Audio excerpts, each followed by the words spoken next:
What's up, everybody? It is Wednesday night, which means the staple show, and it's only the staple show this week. Ryan Talbot, we were just talking about this before we went live. This is kind of a weird transition for us into the offseason when we were going three, at the end there, 4 episodes per week, getting after it. And so we took a couple days off, and now here we are 7 days later after our last show, ready to get it ramped up again. It's been kind of weird. Oh, it's been really weird. I don't like it. I would rather have Bills seasons extend all the way to the Super Bowl, or at least the championship game. That's something I could get used to here in the future years. But now that it's over, it's a very weird feeling. So we were talking with our guest here tonight, right before we went live, and I told him point blank, I have a sprint on my hands in terms of getting up to speed on the draft. The Bills season was so overwhelming on the beat, covering a team that went to the AFC title game. Ryan and I have not spent a lot of time on draft stuff. So we went to who we believe is one of the premier voices in the draft world from the Draft Network. And we're double dipping for you Bills Mafia fans. Host of Locked On Bills, the Joe Marino in the house. What's up, buddy? What's up, guys? Thanks for having me on. I dabble in this draft and Bills stuff, so maybe we can help you guys catch up a little bit. Oh, you are quite the dabbler indeed. I'm excited to dive into all of this stuff from a Bills perspective. And you bring, for anybody not familiar with Joe, first of all, make sure you're following him at the Joe Marino on Twitter. You can find him pretty much daily right now on Bills Talk. He does the Draft Dudes podcast, which, by the way, I love your intro on that show. I was listening to a couple episodes this afternoon, and draft season doesn't feel official until I hear the Joe Marino dudes being guys and all that kind of fun stuff. It sounds like you guys have a lot of fun on that show. We do, man. It's Kyle and I, we've been podcasting daily for since 2016 or something like that. So at this point, we just know each other so well, and it's very free-flowing conversation. So we talk about it all over there: college football, the NFL draft, and we have a good time.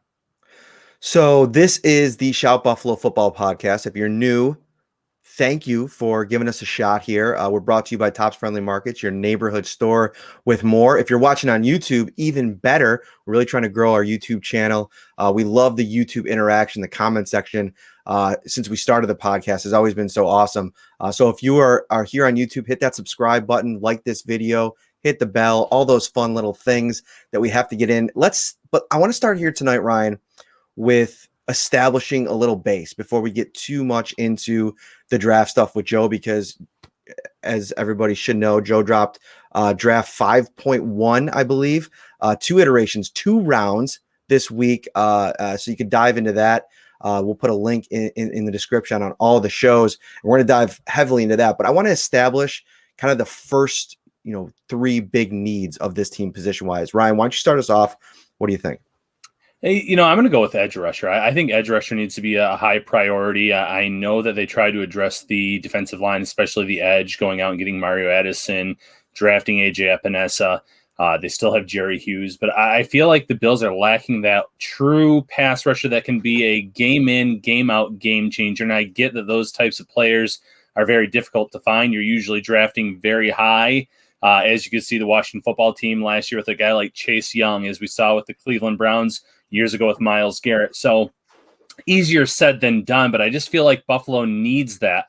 You saw against the Chiefs in the AFC Championship, it felt like Patrick Mahomes had all day back there. No one was getting near him for the most part. It wasn't until Jerry Hughes ran him out of bounds late in the game that they even recorded their first sack. So for me, edge rusher is at the top of my list. And I think that'll probably be number 1 for all of us, or at least I think so. It is for me too. Where do you kind of fall, Joe, in terms of number 1 and maybe, those secondary position needs? What's difficult about answering that question, Matt, is not knowing what's going to happen with some of these free agents, whether that's Matt Milano at linebacker, 2 starting offensive linemen, and John Feliciano and Darrell Williams.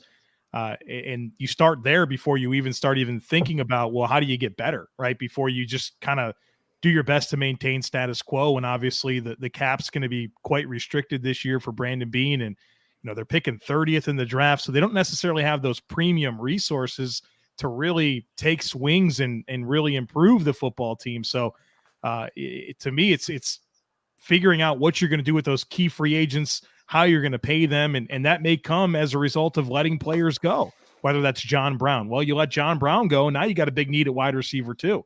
If you were to cut, some of these defensive linemen that came in, like a Vernon Butler, a Mario Addison, a Quentin Jefferson, those guys maybe didn't live up to their contracts, but they're critical pieces of the rotation. And Ryan just said that this team needs more help on the defensive line. And so, there's a lot that they have to sort out with the guys that are already in place in terms of, who's going to stay, who's going to go, who they're going to re-sign, who they're going to let walk. And I feel like that's going to dictate so much of our ability to really hone in on what this team needs. So I don't know that I know I didn't answer the question, Matt, but I feel like there's so many unknowns about the roster at this point for us to really get into it. Obviously you'd love to say, well, the biggest need is building a team that can beat the Kansas City Chiefs. Well, all right, that sounds all fine and dandy, but who's playing right guard, who's playing right tackle, who's starting at linebacker, and how do you even address those things before you talk about improving with limited resources? And there's so many fun conversations in all of that, because I think the perception varies depending on who you talk to in terms of level of play at certain positions. As you're starting to kind of get into the roster a little bit and where things need to be tweaked a little bit, of course, the Matt Milanos are out there, the Darrell Williams are out there that, are going to be big offseason discussions. But, where they have returning players, I think that there are some issues. I mean, I tweeted about it earlier today. I started looking at potential cornerback free agents, because I'm going to play a clip here from Brandon Beane in a moment. And he talked a little bit about the offseason strategy, and we'll get into some cap numbers and stuff like that. But, I thought that cornerback play outside of Tre'Davious White, who even had his struggles at times, obviously injuries, we've talked about all of that throughout the season.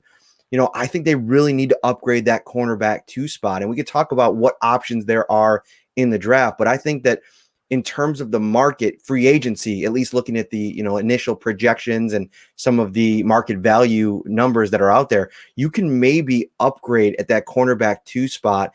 And if you can then follow suit by upgrading on the defensive line and hoping that guys like Ed Oliver take another step next year and Tremaine Edmonds improves or gets back to form with Star Latulele back in the mix, if he's even back in the mix, that's another fun thing. People are kind of just like, kind of insinuating that a lot of players are just going to be back that opted out. I think there's a lot of questions about those folks that opted out, and what kind of shape they're going to be in, and what kind of mindset they're going to be in coming back. What kind of league are they coming back into? Are there still COVID restrictions? So those are all conversations that we can have. But I think that, I guess my question is, how much of a need do you feel that cornerback is? Well, I think the Bills can get better at CB2, where they've ridden the Levi Wallace thing for a couple years. And, I don't think he's a liability per se, but there's a couple games every year where you watch Levi Wallace play and you realize that some of his physical restrictions show up, and, teams are able to get after him a little bit. And so on one hand, the Bills have been able to have quite a bit of success with Levi Wallace at CB2. But, I think when you start talking about taking that next step on defense, it does come by having a more dynamic player opposite of cornerback 2, or opposite of Trey White at cornerback 2, especially when you're thinking about the Chiefs, right? If you want to get the Super Bowl, you got to beat the Chiefs. Well, the Chiefs have Mecole Hardman and Tyreek Hill, who are 0.3 faster than Levi Wallace in a 40-yard dash. Like, he can't run with those guys.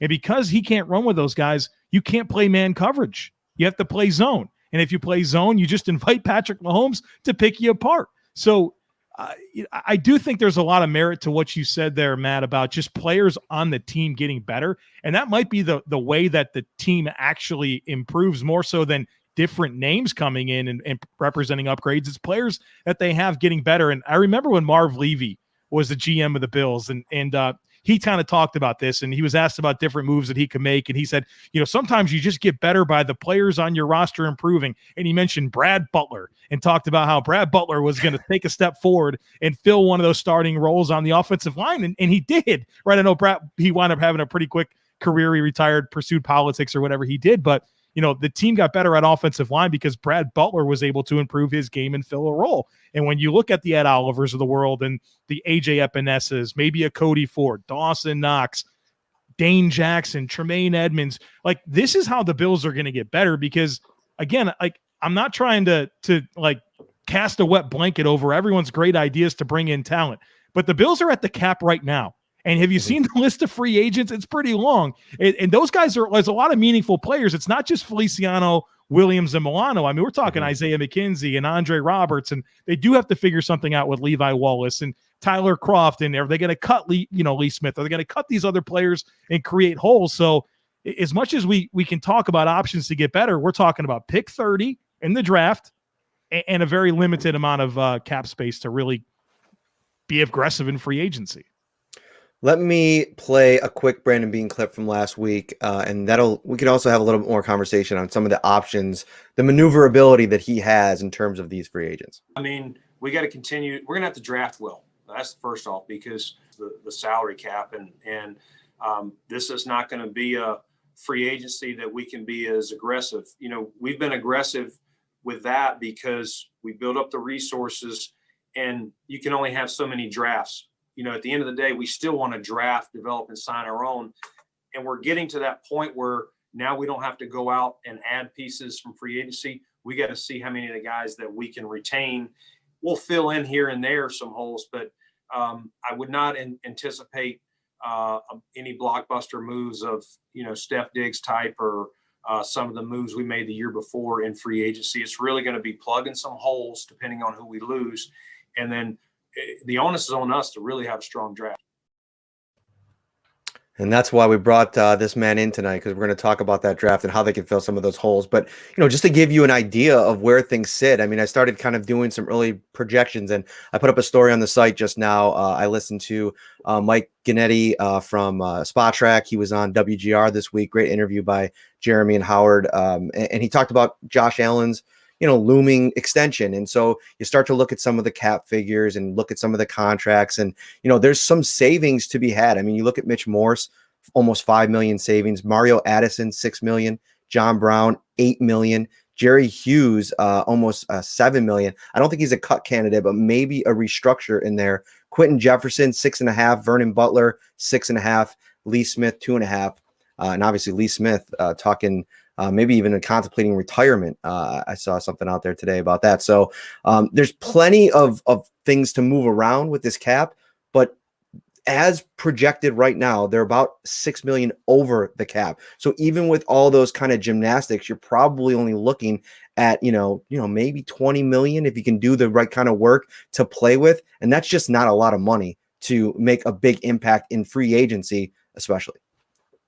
Well, inevitably, when Brandon Beane became the general manager of the Bills, like every other team in the world, whenever a new regime comes in, they flip the roster. I mean, even go back to 2017, a team that went to the playoffs, not a whole lot of guys still around from that group. And so we're finally at that point in the life cycle of the team where the nucleus is kind of set, and it really comes back to developing your talent, being wise with who you choose to extend, and then the onus being back on drafting well. And that's always going to be the lifeblood of sustained success and continuation of building deep and talented rosters. You got to hit on draft picks. And so it's going to be a big task for Brandon Beane and his staff. Fortunately, looks like he's been able to keep it intact, which I did not anticipate happening. And, maybe he needs to trade back and accumulate some more draft capital to really fill in this roster with some players that can make an impact, but also come at a low salary. Yeah, and you've mentioned it. They have the nucleus in place. They have to draft well. So let's transition to your mock draft, your most recent mock draft, because as Matt said, you're on version 5.1 now. So you've been going at this for a while now. I am a Notre Dame fan, so I was ready to take the card, run it up to the podium when I saw your latest mock draft. I like the second round pick as well, but I don't want to get too much into details. That's what we have you here for. So why don't you tell us about the first two picks you have for the Bills, a linebacker out of Notre Dame and a wide receiver from UNC, and tell the Bills how they could fit, or tell the fans how the Bills could utilize these two prospects into their already talented roster. Well, I just kind of like what I started off with. So much of our discussion moving forward this offseason is going to depend on who the Bills are able to keep and who they have to let walk.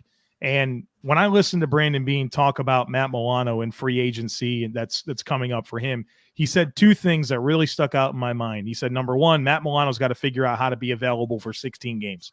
And then number two, he said, Matt Milano has earned the right to see what his market bears.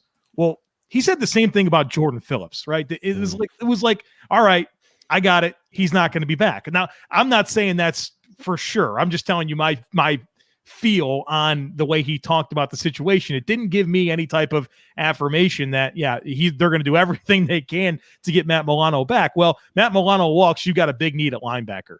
And, for Sean McDermott's defense to really be, the best version of what he wants it to be, he needs those two dudes on the second level. Go back to Carolina, Thomas Davis, Luke Kuechly, and it's been Edmonds and Milano, and it's been a good group for, the last 3 years or however long they've been together. But Milano goes, and now you don't have an answer on the roster to step in and be that guy. And so with the 30th pick in the draft, I had Buffalo taking Jeremiah Owusu-Koramoah. We'll call him JOK from this point forward, the linebacker from Notre Dame. And when you think about a matchup linebacker that serves as a pursuit style player, that can play in coverage, that can play in space, I mean, JOK is probably in a lot of ways has better traits than Milano. Now, we've seen Matt Milano in this system, and he's played well, and he's done a lot of those matchup things, but I think JOK is a more dynamic athlete, and so I think he has a higher ceiling than Matt Milano. And again, if you let Milano go, then you've got to replace him, and I think pick 30, when we talk about value, you're not going to get that Chase Young type pass rusher, and you're not going to get an elite offensive lineman, right? I mean, that's just not what happens at pick 30. Yeah, sometimes you can get TJ Watt in that range, but a lot of times, that's Charles Harris or Taco Charlton instead. So I think when you're getting to the later parts of the first round, first of all, you can't marry yourself to any ideas. You can't be committed to any one player. There's going to be 29 picks before the Bills are on the board. And so I thought the value was appropriate. The need was quite clear. And I just feel like they have to have that type of linebacker for this defense to work.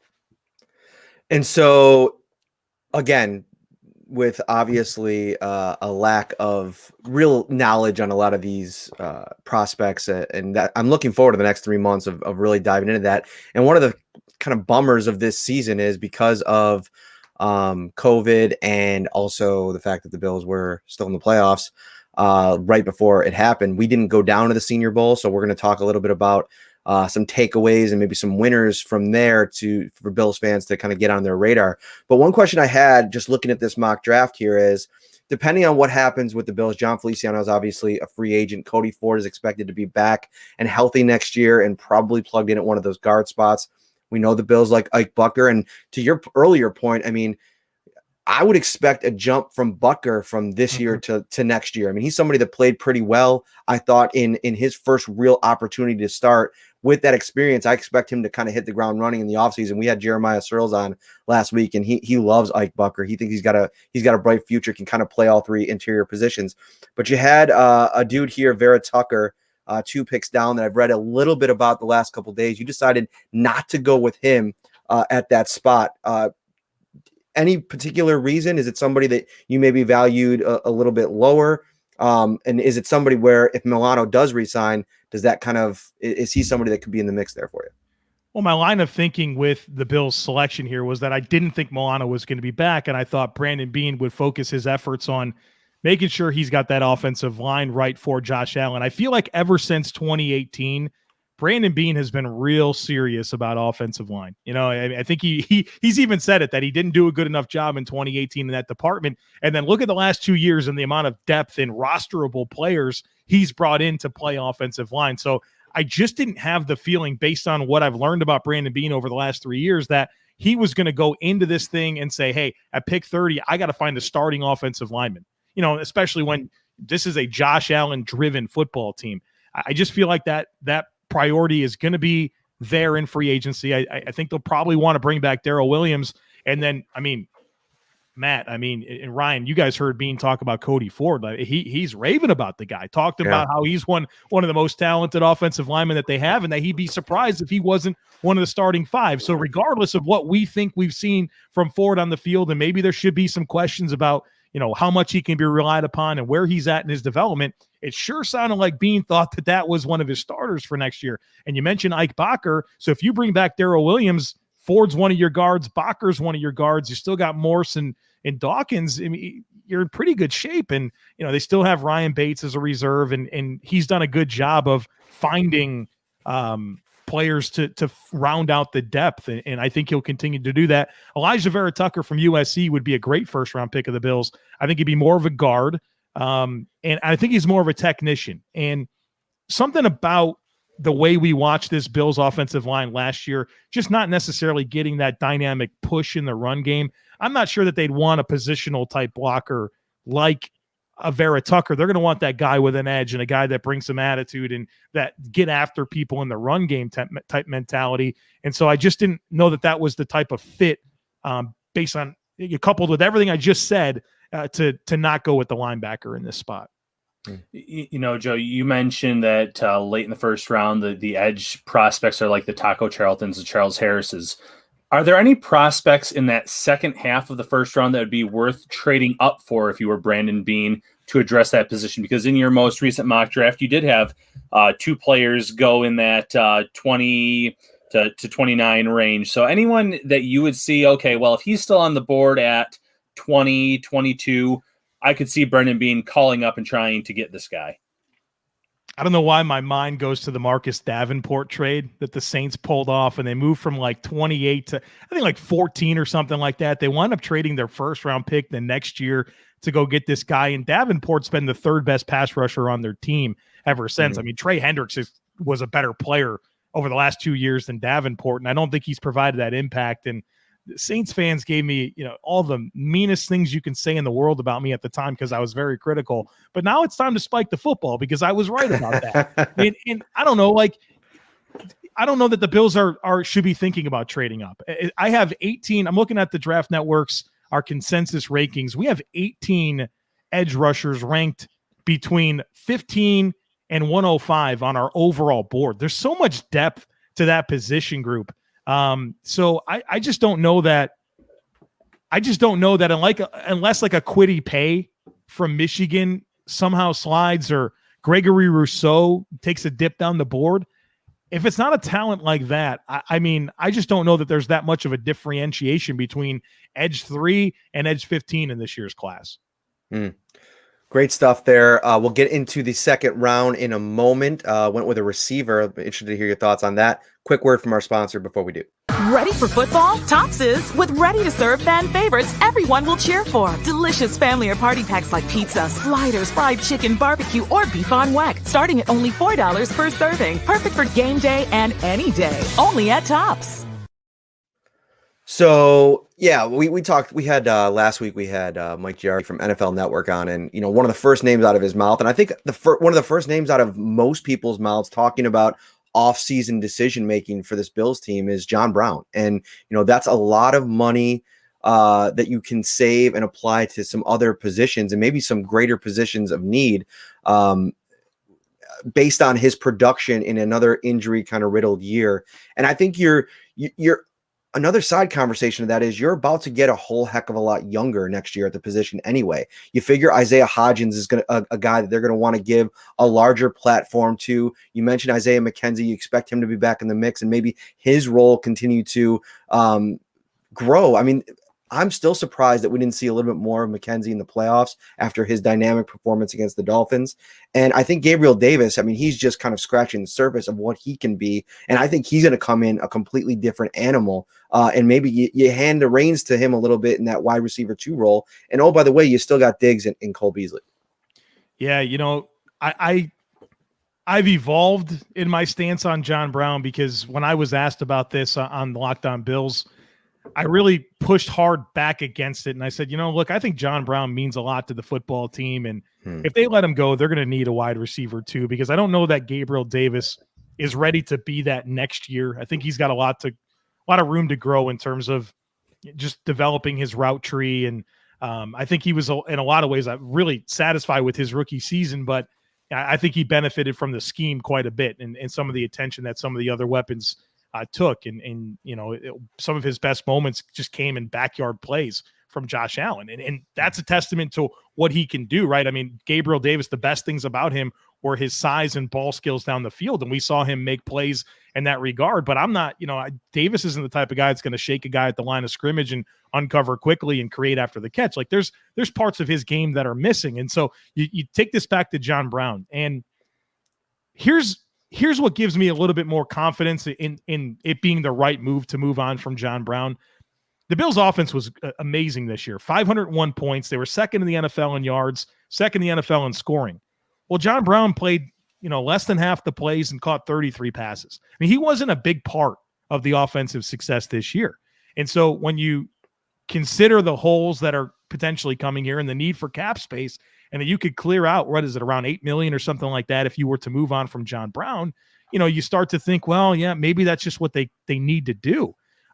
So in my mind, if they do move on from Brown, I do think that there becomes a need to add to this wide receiver mix. And they're going to need that guy that can kind of take the top off the defense and really stress defenses vertically down the field to open up everything else in terms of the underneath stuff. And so in the second round of my mock draft, I think that's what we're trying to get back to. I had the Bills going with wide receiver De'Ami Brown from North Carolina.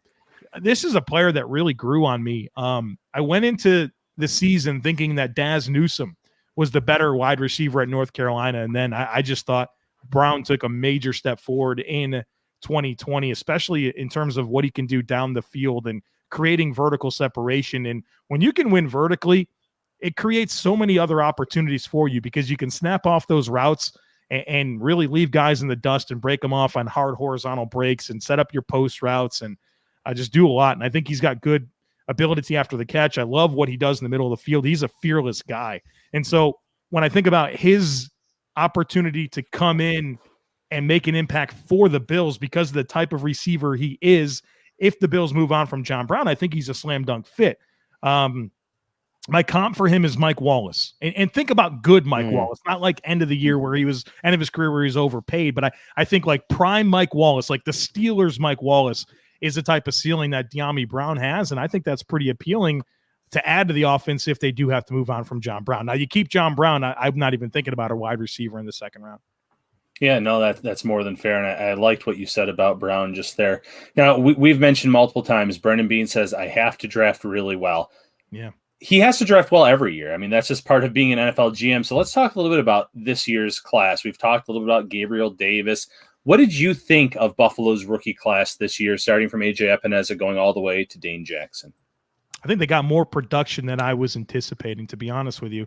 I don't want to say Bean seemed nonchalant about the draft last year because he had a lot of energy and enthusiasm, but I started to think about that Jake Fromm pick. It still grinds at me. It felt like if that pick, just the way he talked about it was like palms in the air, like, yeah, we never thought Jake Fromm was going to be there. And he was a really good college player. And so, we picked him and it was like, I was like, man, did you take this seriously? Like, and I'm not trying to like cast shade at him, but it's felt like for a couple years now where Brandon Bean has been thinking to himself that I don't know that I have a whole lot of like spaces to add these rookies to my team, right? Like there wasn't a whole lot of roster spots available. And so like he was kind of willing to roll the dice on some guys and some low upside guys in my view. So to get us back to this year's draft class, I didn't think that they were going to give as much production as they did. I mean, you wind up A.J. Epinesa, once he got his weight figured out, he wound up, being a guy that put Trent Murphy on the inactive list every week. You think about Zach Moss, wind up kind of being more the feature back as the season went along, and he got cleared away from that turf toe injury early on. They found their kicker. Gabriel Davis had a really good rookie season. Dane Jackson had flashes as a 7th round pick. I just feel like there was more production from this group than I thought. And it kind of goes back to like, maybe there was a little bit more room on this roster for rookies to produce and make an impact. And I think some of those guys are going to be really important for next year. We were talking a little bit about cornerback too a little while ago. And, I should mention that I really like Dane Jackson's chances to insert himself in that competition in the summer. I mean, Brandon Bean, I think it was, that specifically mentioned him. And I don't even know if he was asked specifically about Jackson. I can't remember the exact exchange now, but he mentioned him in the flashes that he's shown. And I thought one of the things missing is, I don't think it's even a lack of effort, but when it comes to Levi Wallace, my impression of his play is he doesn't have the capability to be as physical as I think you need to be sometimes in certain scenarios. And I thought one of the things I liked about Dane Jackson, and I'll take it right to that DeAndre Hopkins play. I mean, you're an undrafted, or you're a 7th round rookie going up against maybe the best receiver in the league, and you're willing to, mix it up with him at the line of scrimmage and then make a big play in the end zone. That to me screams that he's ready for maybe a bigger piece of the pie here moving forward. Yeah, I think if you were to make that transition to Dane Jackson, I do think you become more aggressive, you become more physical on defense, and he's a good tackler.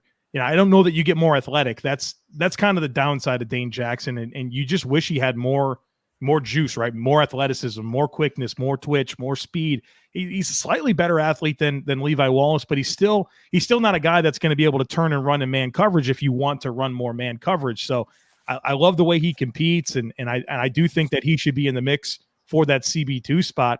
I'm still left wanting that better athlete. You know what I mean? In terms of just giving you more matchup options with your DBs, because there's just not a whole lot of speed in the Bills secondary. It's funny, and I know Ryan wants to get to a player that I know all Bills Mafia is salivating about, and we'll talk about him in a minute. Probably not going to happen. Sorry, Bills fans, but you look at the last 2 playoff losses for the Bills, the Houston game and the Kansas City game, and 2 cornerbacks in that game. I wanted to talk to you a little bit about those 2 cornerbacks at the draft level and where they went about range wise. I think Bashaud Breeland was undrafted. Am I right? I think he's like a 4th round pick. 4th round pick. Okay. Yeah. And then Bradley Roby is another guy that I thought really played well, and a guy that had an impact on the game. And I think you look at Breeland, obviously he had quite the impact in the Kansas City game. Who are kind of those kind of cornerbacks in this draft that maybe, Bills fans can start to maybe keep an eye on, maybe mid to later rounds, if they don't sign a cornerback in free agency or don't go cornerback on day 1 or 2? Yeah. So you want to go late round cornerbacks. All right. Mid to late. I'll tell you, I just want to talk about a cornerback. There's a guy that it's caught my eye. Got a little twinkle about this guy. Ifeatu Melifonwu, cornerback from Syracuse. What have it on my list. Have it on my list. He's a good player. I did his really tape it was before the Senior Bowl, sometime the week before, and I'm just like, I got to get eyes on this guy and write him up. Because I did summer scouting. I watched him throughout the year, but I wanted to put that lens on. When you have that final evaluation lens on, it really becomes different. I think he's a good player. I mean, he's got length. He's got athleticism. He could turn and run. He's quick. He's physical. I think he's got ball skills, even more so than his production indicates. I mean, you watch this guy in zone. He stays leveraged. He reads the backfield, and he's really aggressive with his decisions to break on the ball, and he's got length. I mean, I think he's a tailor-made cover 3 corner, but also a guy that I think can turn and run with guys, and he gives you size, and he is willing to be physical.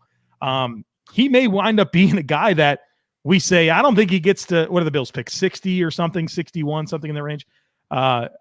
Well, you may be a slight reach at 30, but you're not getting them at 61. And so, if you start talking trade back, he's the type of guy that you either pull the trigger on at 30 or move back a little bit and hope that you can still get. But, he's to me that type of player that I think warrants a fairly early investment, that if the Bills were willing to do this, if they agreed with the idea that CB2 was a need, I think that he would be a really good fit. Another guy that's kind of lost his sizzle but gives you traits, Tyson Campbell from Georgia. Length, athleticism, he's twitched up, he's quick, he's physical. He's not a guy that gives you the ball skills that you're looking for, and that's a little bit disappointing. That's a part of his game that's missing, and that's going to push him down the board. But size and athleticism and physicality from Tyson Campbell, if you're talking 3rd, 4th round, I think that's a guy to keep an eye on. Yeah, he was one of the 3 names that I had down on my list of people to kind of hit up with you, and we have another player coming up in a little bit. Iffy is what he goes by, right? For the first name there, I think he would be an ideal candidate. Probably, though, like you said, you'd have to trade down maybe in out of the 1st round and be able to get him there. But Bills fans throughout this season have fallen in love with Kyle Pitts. And like Matt said, it's not happening. It's just not. There's no scenario. What? Yeah, no scenario where that's going to happen. But are there any other prospects in this year's draft that Bills fans should keep an eye on? Or should they just stay with Dawson Knox in terms of what we've seen out of him in his first 2 years compared to everyone else in that draft class? He's not really... He's in the top 3, top 4 in terms of production in that draft class right now. So do you bring in a veteran to bring him along for one more year and then hope that he continues to develop? Or is there maybe someone in this draft that you think would be a nice compliment to Dawson Knox? Before I answer this, do you guys mind if I kick you guys a question? Because I love it. I did on Locked On Bills today. I did my performance review on the tight ends. And when I listened to Brandon Beane talk about the tight ends, I thought he put him on blast. I mean, he straight up said, we never got to the point where defenses were concerned about our tight ends going off. Dawson Knox started the year inconsistent. And he said specifically, I wish we had a guy like Travis Kelce. I mean, why would he say that if he wasn't very serious about putting these guys on notice and potentially making a significant move at tight end? Matt, Ryan, did you guys get that same feeling, or am I reading too much into that? No, I agree. We actually talked last week about a guy like Kyle Rudolph, if he becomes available, a guy like Zach Ertz, if he's available. He obviously not Travis Kelce, right. Because, guys like that don't come around very often. Yeah. But if you can bring in that veteran that can be that contributor, that can put those guys on notice, that can push Dawson Knox, I think you have to do it. And I'm not saying Greg Olsen would have done that last year, but that's why the Bills were in on him. Yeah. That's why there was legitimate interest in Greg Olsen. And Olsen has even said it was kind of down to Seattle and Buffalo. So who knows what would have happened there. But no, I agree. I think he pretty much said, listen, I need more from this position. Because if we did get a difference maker there, boy, this offense would even ascend to another level. And that's kind of a scary thought. Yeah. Listen, this is a very pro Brandon Beane podcast, and for obvious reasons. I mean, to watch the job that he's done over the last 4 years. I mean, it's hard to poke a lot of holes in anything that he's done. But one thing I will say about this in particular, to your point, is that I also kind of sit back and wonder, well, did you have some weird expectations of Dawson Knox to be a Travis Kelce? Because I never had those. I know Josh Allen was super pumped up about Dawson Knox going into this year. I remember all of his interviews. I think one of them was with us in one of those Zoom press conferences talking about all this hype around Dawson Knox. I'm like, all right, I'm excited to watch the Dawson Knox show. I wasn't until you guys started pumping his tires a little bit, not to this level. And so I'm wondering how much of a disconnect is there between what they think he is and what he can be, because I don't ever think he's going to be in that Travis Kelce world, but maybe, I mean, we're still early on in the process. So I really like Dawson Knox. I recognize he has a lot of room to get better.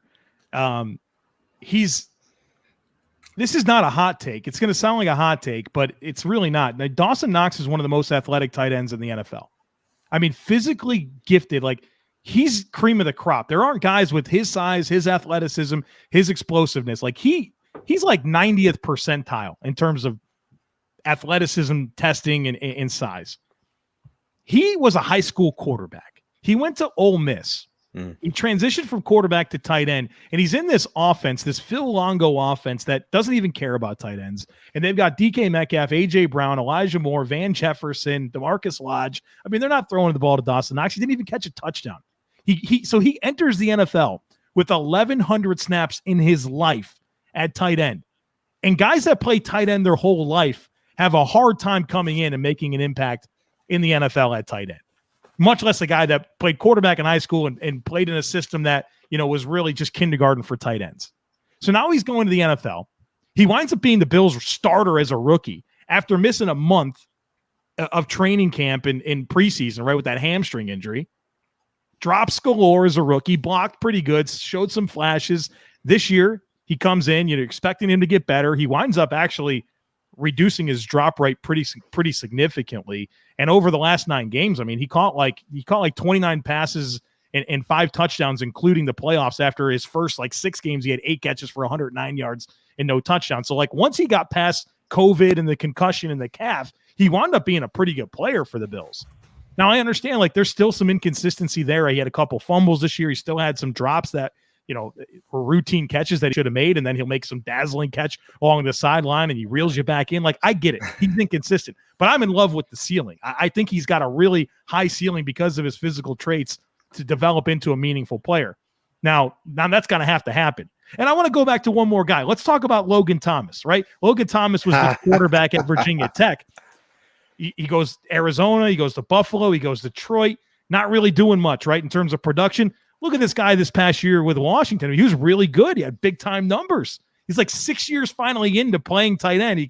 He finally had a decent year. So, like, this takes time for these guys to develop. And because he's so physically gifted, it gives me a little bit more longer of a leash to be patient with this guy. Now, with that said, we're talking about a team that wants to go to the Super Bowl. So you know, like, how much you want to bank on that? I get the apprehension. So if Brandon Beane's serious about this tight end stuff, Kyle Pitts is going to be a top 10 pick. He's Darren Waller 2.0. But then there's two more guys that I think can make an impact next year.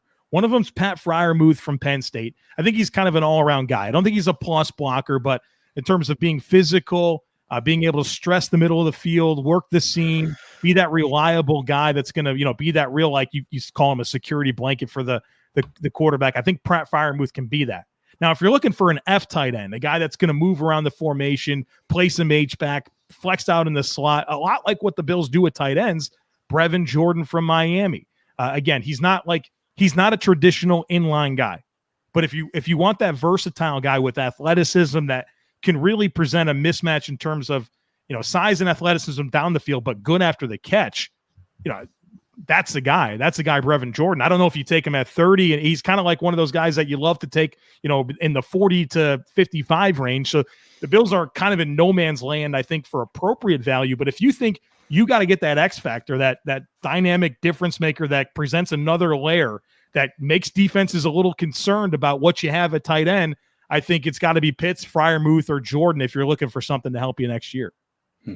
One quick thing here, Ryan. I'm just looking at the stat comparisons, and because I guess it's a little bit unfair to sit here in year two, to your point, and say and kind of put a ceiling on Dawson Knox, because he really hasn't had the kind of opportunity that I think a guy like Travis Kelce or George Kittle have had to kind of gain their success. Like, one of the big things I think in both of those offenses at the times when they kind of made their jump was the opportunities. I mean, we're talking about, 80 plus targets for Travis Kelce in his second season.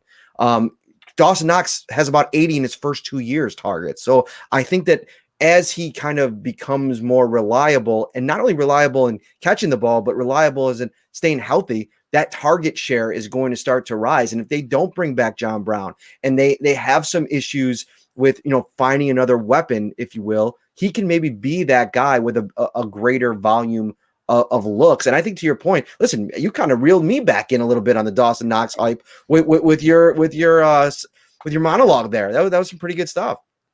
I like traits. I like guys that have physical talent, because when you do that, like, there has to be a ceiling for you to, like, be able to make an impact. There has to be something that makes you difficult to deal with. And a lot of times that's physical traits, that's size, athleticism, power. And, like, Dawson Knox has those things. And so I have a longer leash. I admit that. I might be like a bit of an apologist with him, and I recognize the inconsistency, but I think there's enough physical skill there that gives me some optimism that he can be that guy. And again, like, he is one of the most physically gifted tight ends in the NFL. And if you look at the last 9 games that he played, 2 touchdowns in 3 games in the playoffs, I think there's something that he can do there. And again, like, you have to ask yourself, what type of offense do you want to be?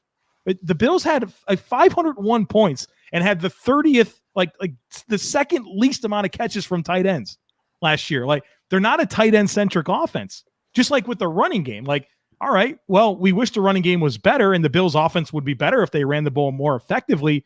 But this was the number 2 scoring offense, the number 2 offense in terms of yards. Like, are these important factors to your script and why you win football games? You want those things to be better, but they weren't. I mean, they were still 13-3 and went to the AFC Championship game. Is that going to be the difference? Maybe, but they still were really good without necessarily having a Kelce or a dynamic rushing attack. No, that's a great point. Let me tell you one more thing about this. While this is on my head, the Bills are a wide receiver offense. Mm-hmm. They had the most catches and the most yards amongst wide receivers this year of any team. And they were the second team in yards was 433 behind the Bills. So when you look for the tight end production and the running back production in terms of catching the football, it's made up right there. They just get the ball to different players, but they still produce elite levels of offense. No, great point. So no NFL football this past weekend, but we did have the Senior Bowl.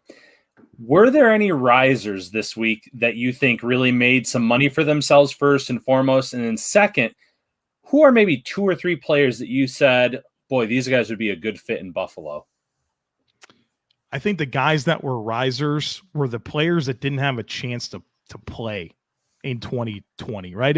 It's a difficult year for people like myself that evaluate these players, and you're used to a data pool of information that, helps shape your opinion on players, and you have a certain amount of exposures that you're comfortable with, and you write them up and you feel like you've done everything you needed to do to get that complete picture on a player. Well, now all of a sudden I don't have an entire year's worth of games, for a lot of these guys. Now, ACC players, SEC players, you still got what you're looking for.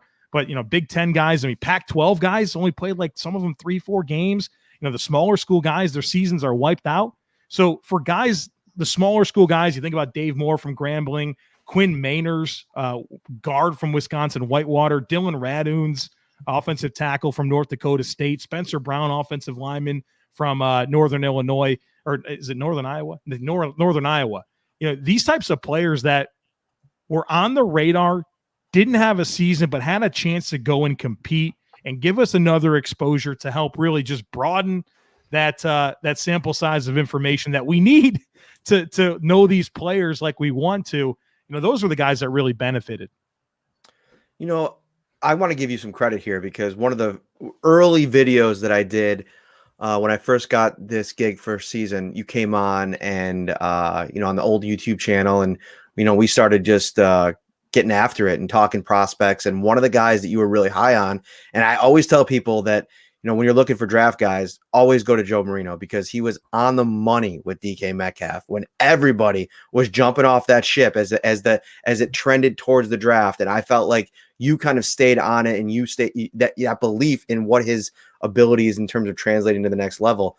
And I'll put that interview actually in this the show notes too, because it was a good one, and you had a good take on it. And because that's important when you're evaluating guys. I feel, and that's what I want to ask you, like, how do you watch the games now? Like, obviously you're a Bills fan, so you watch the Bills game, I would imagine, from a fan's perspective. But when you're watching an NFL game, are you watching it through the lens of, okay, how did I evaluate him? How is he living up to it or living down to what I thought he was going to be? Is that a lot of that happening for you?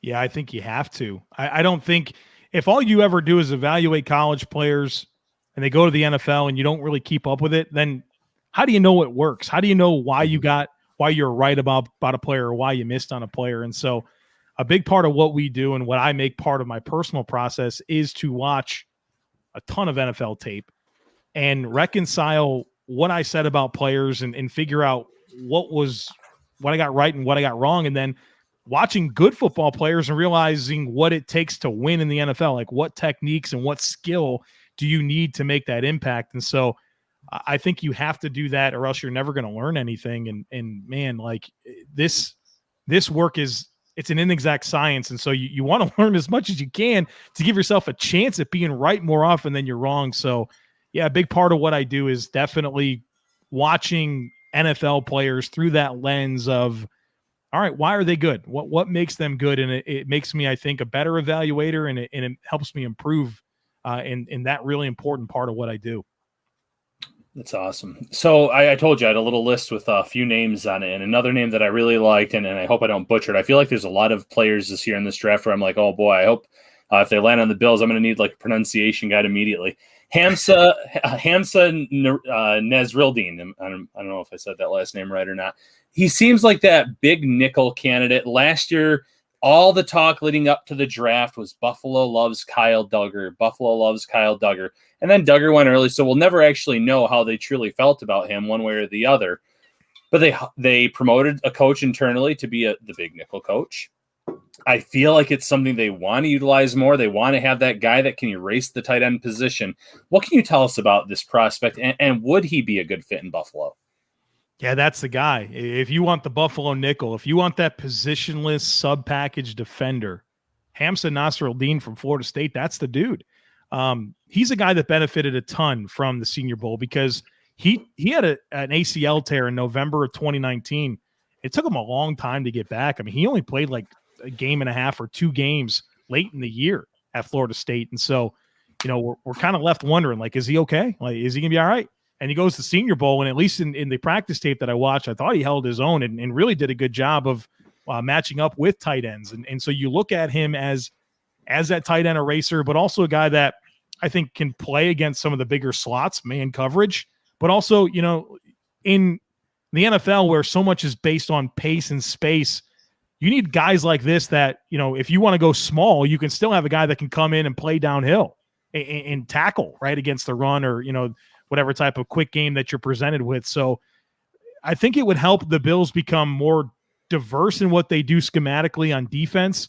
And I think Taron Johnson had a good year, but I think they could play the matchups a bit more if they have a player like Nasr-Eldin to do that. And so, yeah, if you were in on the Kyle Duggars or the Jeremy Chins last year, Nasr-Eldin's that guy this year for me that really can fill that type of role. I'll give you one other name just so that we don't get married to one guy. It's, of course, Ryan, another name that's nearly impossible to pronounce, from South Carolina, Israel Mukuamu. He's like 6'4", 210, 215 pounds, and he's high cut, right? He's high hipped. But I was really impressed with just how quick his footwork is and how his transitions weren't super elongated for a guy like that. And he does a really good job of using his length, and he's really physical. He's a guy that, his length matters. He's a guy that can tackle outside of his frame. And I was really impressed with his tape. I don't think he had a great year this year.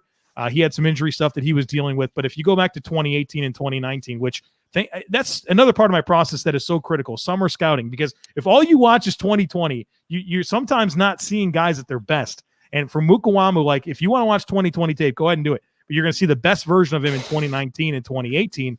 And I think that a guy that can play like a slot safety type thing in a lot of ways like Nasr-Eldin. So just to give another name out there, if you're thinking Buffalo nickel, that big nickel, that positionless sub-package defender, Nasr-Eldin to me is the poster boy this year, the shining star, but that fallback option's Mukuamu. Man, we got a lot of homework to do, and you provided some great study materials tonight, my friend. We're looking forward to diving in to all your content. Give a shout out to anything that you want to pump, what people can expect this week on any of the podcasts, and obviously the Draft Network. Yeah, so Locked On Bills, daily podcast in the Buffalo Bills. We're working through our performance review series right now where I'm going in on each position group and talking about what went well, what didn't go well, and some ideas on how to improve things. And so we got wide receivers coming up. And then next week I have an interview that I'm really excited about. I'm going to talk to Benjamin Solak, my colleague from the Draft Network, and he covers the Philadelphia Eagles. And you guys know that the Josh Allen discussion coming out of 2019 was, he's Blake Bortles, Mitchell Trubisky. Well, it seems like he's at least graduated to being the next Carson Wentz. All right, so let's have that discussion. Let's talk about Carson Wentz, what went well in Philadelphia, and what the hell happened this year. And is there a cautionary tale that exists when we talk about Josh Allen potentially signing that big extension this year and the Eagles' decision to do that, after 3 seasons with Wentz, after, what he showed. So I'm really anxious to pick his brain, and that's going to run next week. And then obviously we have the draftnetwork.com, the mock drafts machine and all that over there. So you can read all about these players and do some mock draft simulations and send them to me, and I'll tell you how much I hated it. It is great stuff, my friend. Thank you so much for coming on. I'm looking forward to that episode. And fortunately for the Bills and Josh Allen, there's no Alshon Jeffrey walking around one Bills drive. So that's probably a good thing. Calvin Benjamin's already gone. They're okay on that front. There you go. All right, guys, we're going to come back with a little bit more. We're going to say goodbye to Joe Marino. Thank you so much, my friend. Thanks for having me, guys. Take care. All right. I'm trying to do the transitions better, Ryan. It got the thing on the site. I should just pop over to this. It's all right. Man, Joe Marino giving us a lot of food for thought as we kind of start to dive into our offseason draft prep. Hopefully we can get him back on as we get closer to the draft. And you and I are much more well-versed on all of these prospects. But I want to get into a couple things before we get out of here. First and foremost, and we're going to get into this at the start of the show, and talk to you guys a little bit more, because I actually have some homework for you. And we got quite a few people still watching on YouTube. We're so appreciative of you guys. I mean, if you're just getting here, please smash that subscribe button on the page. If you already subscribed, thank you. But I want to give you guys all a little bit of homework, and I hope people watching and if you're listening on all the audio platforms, we're on Spotify, Apple, Google, Stitcher. Subscribe there too. You can download and listen to any parts of the show that you want. We're looking to kind of shape our off-season plans a little bit with the podcast in terms of how many episodes you guys want per week, what you want us to cover, maybe segment ideas. We want you guys to be involved in the process as we're starting to kind of work through this. You can hit us up in our DMs. Both of our DMs are open on Twitter. Obviously, you can comment on any of the video platforms that you're watching on and just let us know. I mean, if you have guest ideas, if you have any types of ideas for the show, I want you guys to get involved.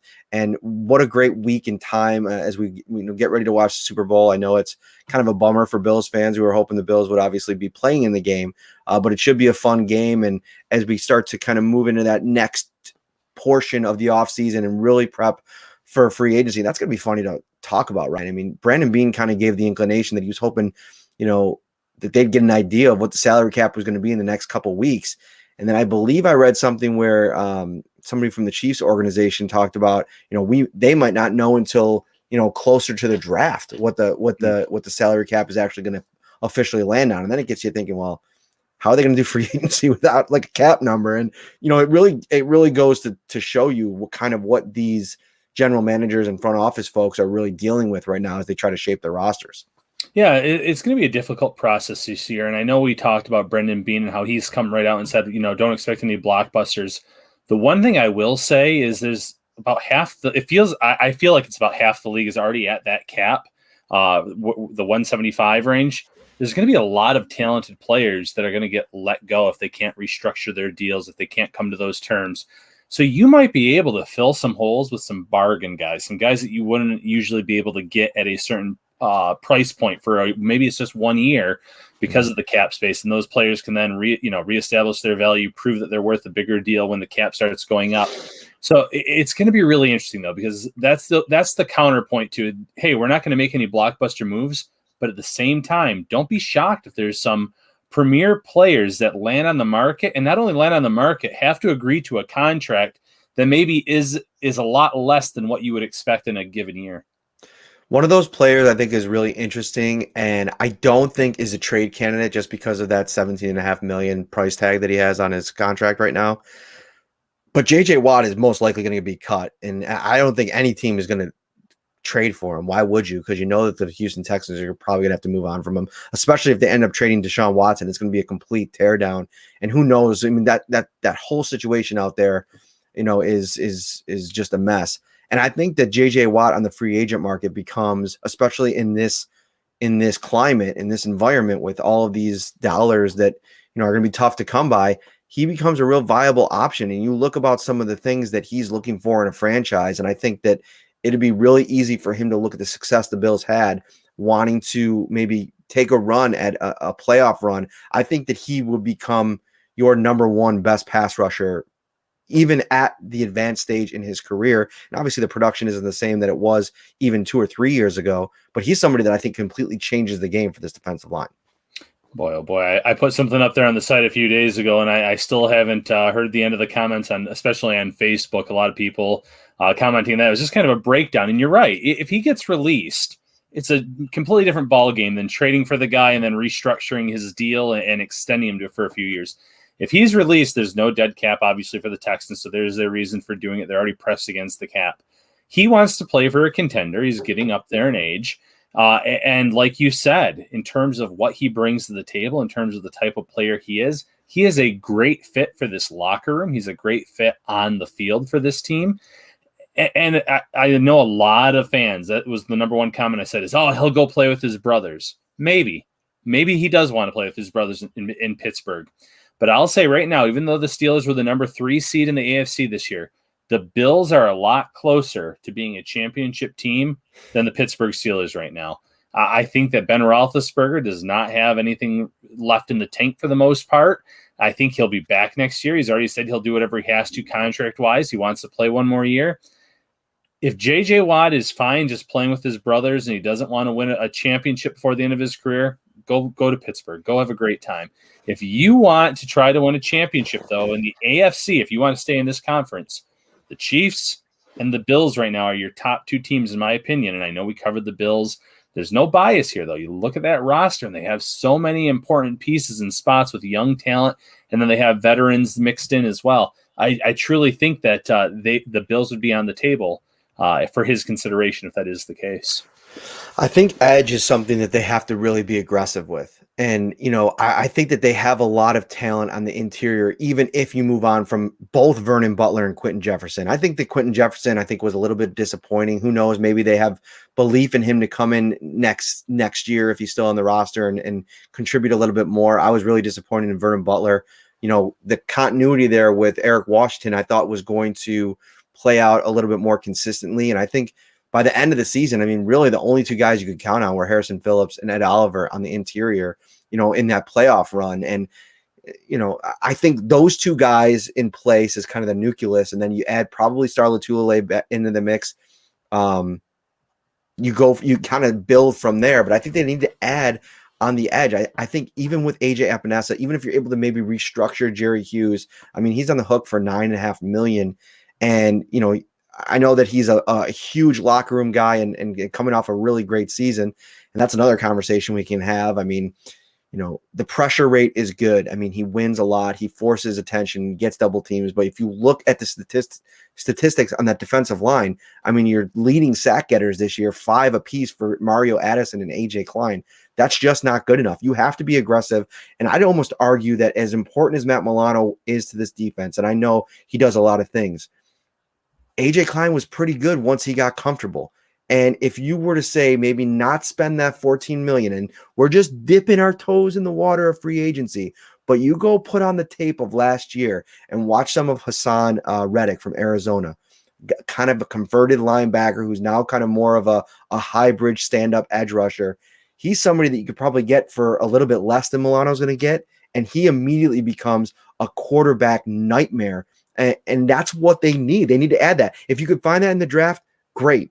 But the way that I was kind of reading Joe a little bit and talking about the options there where the Bills are drafting, I think it's a little bit of a crapshoot. And they need to bring in somebody that can be a force next year on the defensive line. And I think that'll go a long ways of helping that secondary, even if you have to go with the winner of Levi Wallace versus Dane Jackson. Yeah, there might have to be one player in free agency that they have to spend a little bit more on than you're anticipating. Because like you said, at number 30 in this year's draft, that is a crapshoot. It's why a team like the Patriots have not been very good drafters as of late. It's hard to find a premier talent at the end of each round and expect them to come in and contribute to these rosters. And it's going to be a challenge for Brandon Beane.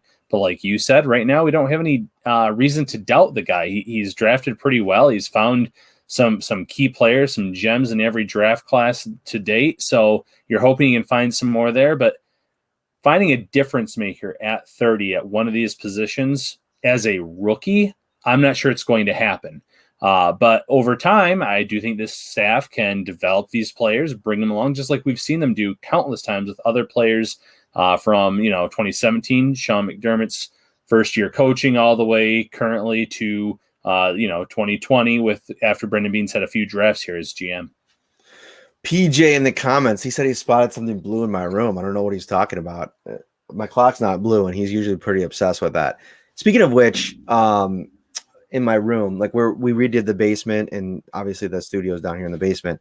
We got the spin bike going, got the workout area off to the side. Ryan, I know if anybody follows Ryan on his Instagram account, this guy's killing his workouts. I'm trying to get back into it. So listen, speaking of it, I told you guys, yeah, the clock's always going to be off. Okay, PJ, it's staying off. It's staying at 5 o'clock.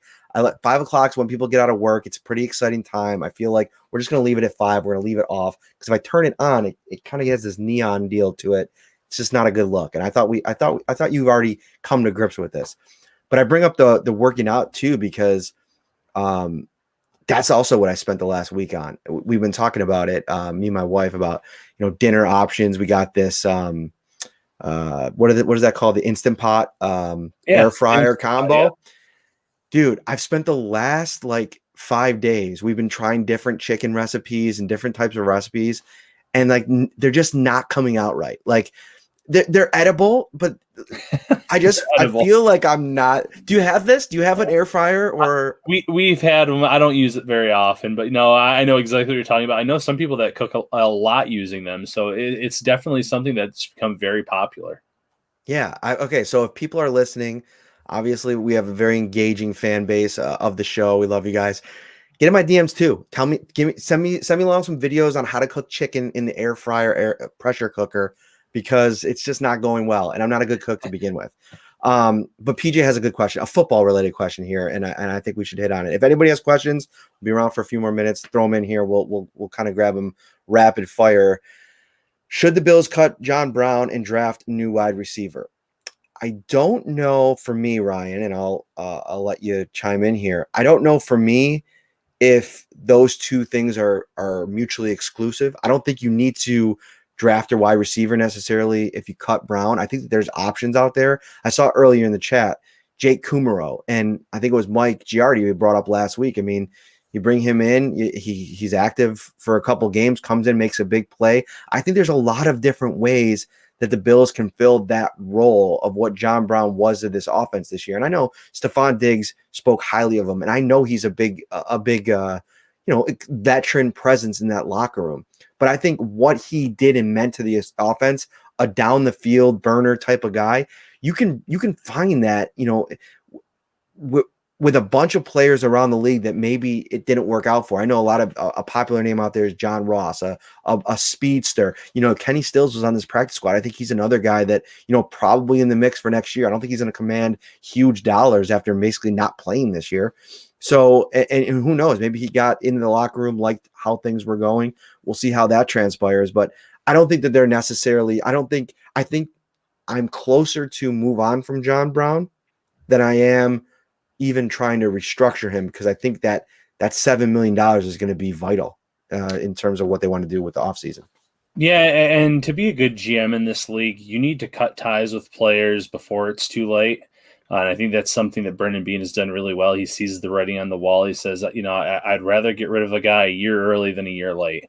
And John Brown, maybe he has another year left in him, but I think cutting him, saving that money, especially in a year like this where you need it with the cap space, it's time for him to go. I love Kadarius Toney.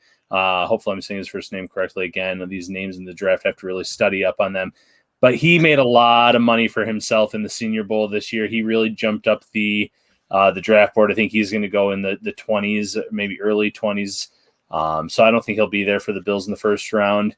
In terms of players, you mentioned John Ross. I actually like that idea. I know John Ross's history, injuries, things like that. But Bills also have a good history at bringing in players that have an injury past, keeping them healthy, getting them on the field. I think that could be a win-win. Say, listen, there's no pressure for you to come here in terms of production. We already have Stephon Diggs. We already have Cole Beasley. We have Gabriel Davis. We just need that burner that can go down the field. We'll call on you to do that. We think you can still do that. You can reestablish your value. We have one of the best facilities in the league, training facilities, weight facilities, whatever, across the board. And this could be a win-win for both parties. You mentioned Kenny Stills. Stills was here. He knows the system now. He was very close to playing in the AFC Championship game after Gabriel Davis suffered an injury. So I think he's in play too. You don't need someone to come in and play huge snaps necessarily. I know you want that speed opposite Diggs. You want some speed on the field at all times, but at the same time, you want to keep developing Gabriel Davis. He's a different type of wide receiver than John Brown, but he can also be a very productive receiver in this league. So like you said, I don't think it's you have to draft a wide receiver early or at all if you cut John Brown. But I still think every year they're going to try to bring in premier talent, guys that can be playmakers regardless of what their depth chart looks like. Some more comments in here. We could talk about a few of those before we get out of here. Running back, the running back situation in general. We can dive a little bit into that. I I think, and we're also contemplating like a similar series to start maybe going position by position here as we try to add content over the next couple of weeks, get you guys some live stuff. Is running back a long shot at 30th overall? To me, it is, and I think it should be. Obviously, you've spent considerable draft capital in the last 2 drafts, bringing in guys that I don't think really have either were really given a fair chance to be what you hope that either can be in Devin Singletary and Zach Moss. I think that there's still a lot of runway there with 2 young players. I mean, Zach Moss is a rookie, and Devin Singletary was in his second season this year. And so I think that to use when you have so many other potential needs, if Matt Milano goes, if Darrell Williams goes, if Darrell Williams goes and they can't really sign somebody on the free agent market at right tackle, we could really be sitting here talking about a camp battle between Ryan Bates and Cody Ford for that right tackle job next year, moving him back to the outside, which then creates all types of issues. But in terms of running back, I think you got those 2 guys that I think you're more than set with. I thought we saw enough from Antonio Williams, and every Bills Mafia's favorite son, Christian Wade, is going to finally get his chance in camp next year in preseason to make this roster. And I think he's a very intriguing option in terms of the 90-man roster and what he can potentially do in showing what these 2 years on the practice squad and, being a part of the NFL, what that proved. I'm not team running back at 30. I'm never team running back in the first round. That's just a personal preference, but I can see in the right guy. I mean, Derrick Henry transformed a franchise. So but going back to Joe's earlier point, this is a passing offense. This is a wide receiver dependent passing offense. And I just don't know that unless you're willing to change things schematically and stylistically, if a running back really makes a ton of sense. They need more speed, no doubt about it. But I just think that you go try to find that elsewhere. Yeah, PJ in the chat, I do like the Felton suggestion. He is a dynamic player. But going to your original question, I'm going to cop out and say yes and no for the running back. I'm not a fan of running backs in the first round, but the one thing I will say is even at pick 30, Buffalo could have the pick of the draft at the position. There might not be another running back. There might not be a running back taken from 1 to 29. So if the Bills feel there is a game changer there, a guy that can come in and yes, Joe said it well, this is not a running team, but if you can get someone in there that can be more effective running the ball, be more of a contributor catching the ball, then you at least have to consider it. And I know Travis Etienne and obviously Najee Harris are 2 of the top guys in this draft. I'm not sure how the Bills will feel about either of those guys as we get close to the draft or where their stock will be. But if they feel like one of those guys is by far the best player on the board and they're there at 30, by all means, go ahead and roll the dice on that back. I mean, let me ask you this, Ryan. What does that do to this offense in 2021 if you now have a first-round running back after drafting running backs? First of all, do you roster all 3 of those guys? Like, does that mean that maybe they're getting out of the Devin Singletary business? I mean, what would that mean if they draft a running back in the first round? I think that changes things. And I also think it puts pressure on Brian Dable and Sean McDermott to make that worth your while next season. No, the pressure part's a great point. I think it would either make you look to move Devin Singletary if you did that, and I'm not sure that's the right move either. He looked a little tentative this year, especially later in the season come playoff time, but these were 2 backs that never really got a chance to get into a rhythm either this year because of their workload week in, week out. And if they made one mistake, they were pulled off the field for significant amounts of time. So I'm not sure that's the play. But they said at the end of this season, we are not a Super Bowl team. We are not at the level of the Chiefs. So they have to address that any means possible. If that means adding a dynamic back that can maybe be – it sounds underwhelming, but maybe coming in third downs being a big difference maker another difference maker in the passing game there, someone you can really get it to that can create with open space. Maybe that is the route you go. Like you said, though, I'm not sure that running back is the play there, but I still think it's in play just because of the amount of talent that will be there at 30 compared to other positions where you're going to see multiple offensive linemen, multiple edge rushers already taken off the board. We'll close up with this little conversation here. And listen, we're going to get a lot into this over the next couple of weeks, guys. So thank you for all the questions. We're definitely going to dive into this a lot more. But Basil asked about, Quentin Spain and what that meant to the run game. And I think that, one concerning thing for me, I think that might have impacted things. I don't think he was playing at a high level this year in those first 2 games. Obviously, a very truncated version of training camp, no preseason, probably impacted that thing. They didn't really give him a lot of runway. That's another interesting thing, like how the offensive line kind of evolved over the course of the season. I mean, I think more will come out on that as we move through the offseason, and it'll be interesting to kind of see. But I think just the way the identity change is something so important for, I think, fans to understand, and the impact that could have on an offense.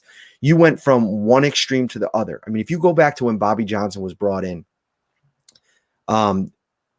his main goal of the 2019 offseason was to kind of institute a brand new running style, a brand new running philosophy as part of this offense under Dable. I mean, they worked really closely together, and you saw the fruits of that labor. I mean, Devin Singletary had a great rookie season, 5.5 yards a carry.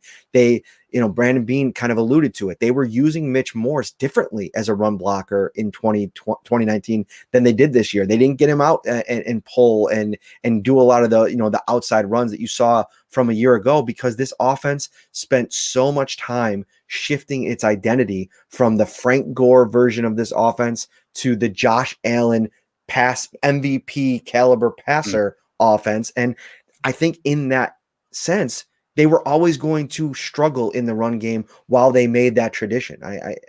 Does that make sense? No, that makes a lot of sense. Going back to the original question with Spain, sometimes, you part ways with the player despite there being talent, if it's the best thing for the roster and for the locker room. And maybe, there's something else going on there once he lost that starting spot, perhaps. So you have to do what's best for the team at all times. In terms of the blocking itself, at the end of the day, you saw this offense put up, again, over 500 points, so many yards, moving the ball up and down the field.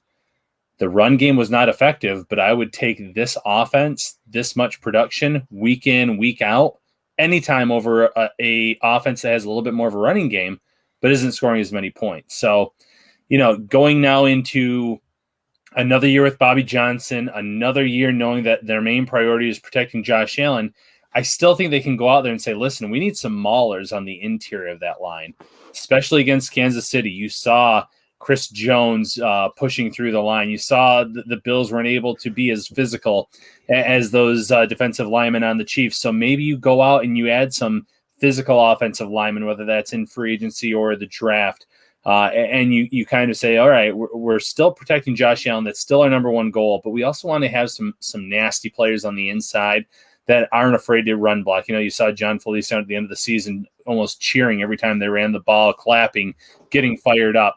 You want players like that, players that take pride in the fact that, hey, we don't run the ball a lot, but when we do, we want to be effective at it. So I wouldn't be shocked if they address the offensive line to try to make them better in terms of run blocking, but the overall identity needs to stay the same, and that's protect Josh Allen, let him sling that ball around, because we saw the type of success that they had this season.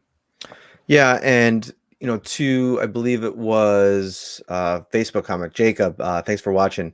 He's been pretty active in the chat as well. He mentioned Najee Harris, maybe the next Derrick Henry.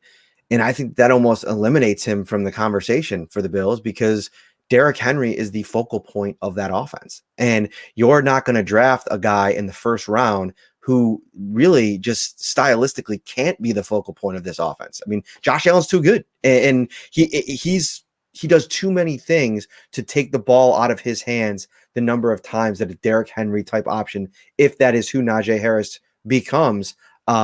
What's up, Elliot? Don't worry about being late, because the cool thing of the live videos is you can just go back and watch it from the start. And speaking of which, we're going to get out of here. Went a little bit longer than necessary, but we haven't been on this whole week. Like I mentioned halfway through the show, subscribe if you're watching on the new YouTube channel. Thank you so much for your support on there. We really appreciate it.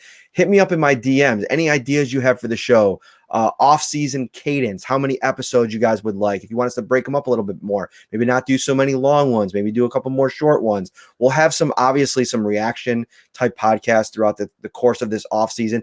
Anything big breaks on anything, the type of news items, Matt Milano, obviously, we'll be tracking that. Darrell Williams, any type of stuff like that.